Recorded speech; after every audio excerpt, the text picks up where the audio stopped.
Member of Parliament MP Local Area Development Fund 2023-24 gi makhada ahanba tangka ki oina Phi Tunaba Machine yenthokkhi thauram ama ngasi kendra gi hanagi mapan thauram amadi Shiksha Rajya Mantri R.K. Ranjan gi kongbada leiba yumda pangthokre.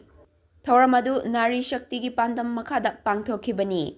Tongan ma district singdagi khangatlaba Phi Sabi Kunda Phi Tunaba Machine sing yenthokkhi bagi thauram aduda MSME National Board ki hanagi member Robin Blackie, Imphal West Jila Parishad ki Chairperson Dr. Laisram Bobby Devi amadi atay miyoy kayana sarukyado na pangthokhi.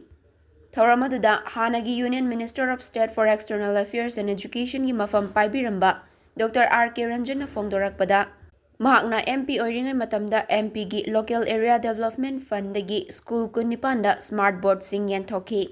Masida sunatana solar lamp lisingani henna laikai khul singda pithaduna miyamda maigi khudong chaba fanghanaba honakhi.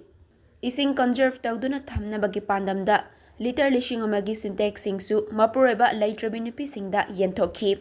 Ngasi yenthokliba Phi Tu bagi machine asi ahanba phase ki oina yenthokpani masina nupi sing maru oina Phi Tu raga hingnaba honariba singda kanaba kaya ama piragani. Kunai asida nupi singna achauba thoudang lauri makoina Atmanirbhar Bharat mapung fahanbada mapung oiba thoudang singsu lauri haina mahakna makhatana fongdokhi.